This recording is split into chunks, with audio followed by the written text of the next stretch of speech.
झारखंड विधानसभा के शीतकालीन सत्र का आज आखिरी दिन था। मुख्यमंत्री हेमंत सोरेन ने सदन को संबोधित किया। सदन में सत्ता और विपक्ष होता है, मुख्यमंत्री का यह बयान सामने आया। अभी सत्ता पक्ष है, विपक्ष गायब है। अभी इस कार्यकाल का 1 साल हुआ है। 1 साल में हमने लंबी लकीर खींची है। ये यादगार सत्र रहा। विधानसभा के 25 साल पूरे हो चुके हैं। हम आगे बढ़ने को तत्पर हैं। विपक्ष के आज गायब होने का कारण है कि उनके पास कोई मुद्दा नहीं है, ना कोई सवाल है। ये कोई नई बात नहीं है, पहले से ये अनुभव हम करते आए हैं। ये तमाम बातें मुख्यमंत्री हेमंत सोरेन ने अपने संबोधन के दौरान कही हैं।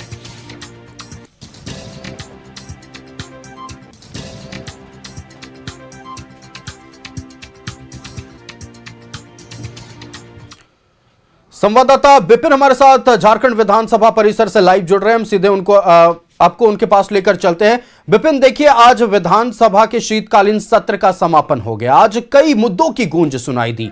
खास तौर पर मुद्दा था धान खरीद को लेकर, छात्रवृत्ति को लेकर मुद्दा उठाया गया, युवकों के बेरोजगारी को लेकर, और साथ ही आज अंतिम दिन वित्त मंत्री राधाकृष्ण किशोर ने एजी के रिपोर्ट को भी पेश किया। सीएम का संबोधन हुआ, जहां एक तरफ विपक्ष द्वारा उठाए गए तमाम सवालों का जवाब सीएम ने दिया, साथ ही विपक्ष पर निशाना भी साधा गया और यह कहा गया सीएम की ओर से कि आज सदन में विपक्ष के पास कोई मुद्दा नहीं है, इसलिए आज विपक्ष गायब है।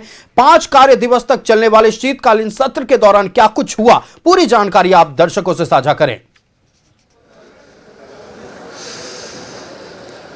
देखिए, झारखंड विधानसभा का 5 दिवसीय शीतकालीन सत्र आज संपन्न हो गया है। सदन को अनिश्चितकाल के लिए स्पीकर ने अब स्थगित कर दिया और जो अंतिम दिन की संसदीय व्यवस्था होती है कि सदन के समापन से पहले सदन नेता यानी कि राज्य के मुख्यमंत्री हाउस को संबोधित करते हैं। तो अपने संबोधन में मुख्यमंत्री ने कई विषयों का जिक्र किया, लेकिन जो सबसे बड़ी बात उन्होंने कही है कि ये 25 साल का झारखंड है, ये ना अब डरेगा ना झुकेगा।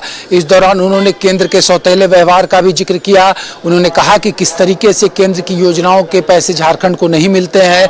तो अपने संबोधन की शुरुआत में ही मुख्यमंत्री ने कहा कि जिनको अपनी बातें सुनानी थी वो सदन छोड़कर जा चुके हैं और इनका आचरण जो है वो सदन के प्रति अनुकूल नहीं था। मुख्यमंत्री ने कहा कि ये जिन विषयों पर सरकार को घेरने की कोशिश कर रहे थे उन विषयों पर ये खुद घिर गए।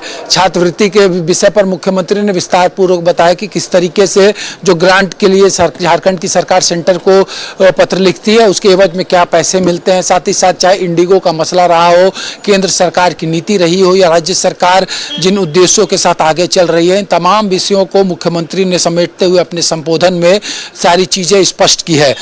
उन्होंने स्पष्ट कहा है कि आने वाले 25 वर्षों का रोड मैप लेकर झारखंड की सरकार चल रही है। छात्रवृत्ति के बारे में मुख्यमंत्री का कहना था कि जो छात्रवृत्ति को लेकर सरकार पर आरोप लगा रहे हैं उन्हें पता होना चाहिए कि हम छात्रवृत्ति देने वाले लोग हैं, हम छात्रवृत्ति छीनते नहीं है। तो कई विषय थे जो मुख्यमंत्री ने सदन के पटल पर अपने संबोधन के दौरान रखा। इसके अलावा 5 कार्य दिवस की अगर बात करें तो जो सबसे महत्वपूर्ण था कि शीतकालीन सत्र में मौजूदा वित्तीय वर्ष का दूसरा अनुपूरक बजट 7,721 करोड़ का हाउस में ले किया गया। आज एजी की रिपोर्ट वित्त मंत्री ने हाउस में ले की। इसके अलावा कुछ महत्वपूर्ण सवाल जवाब हाउस में आए।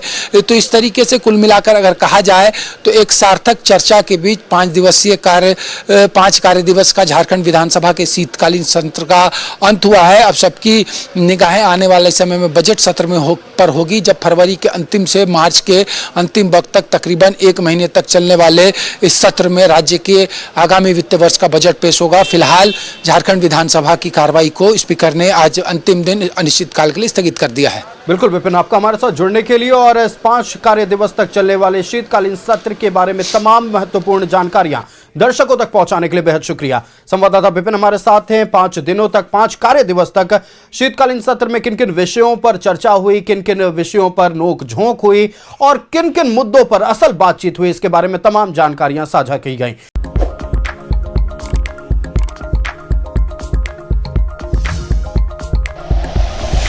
Like and share videos, subscribe करें हमारा चैनल और प्रेस करें बेल आइकॉन। न्यूज़ 11 भारत, सच है तो दिखेगा।